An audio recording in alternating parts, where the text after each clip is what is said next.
Here I have KIANO Elegance 4.0 and let me show you how to change language on the following device. So at the very beginning, let's start by unlocking the screen. Let's tap apps icon, find and select the settings right here.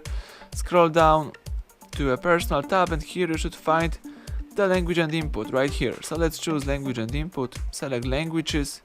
As you can see, now you are using the English version of your Android, but you can add some other language. So let's choose add a language key.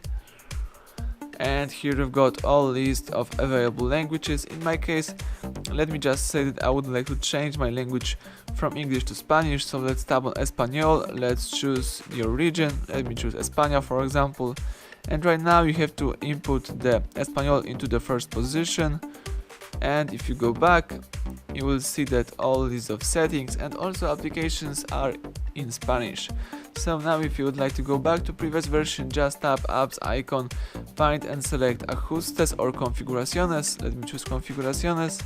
Scroll down, choose idiomas y entrada, tap idiomas one more time, and let's place the English into the first position. And right now everything goes back to English. So that's it, thank you for watching, please subscribe our channel and leave thumbs up under the video.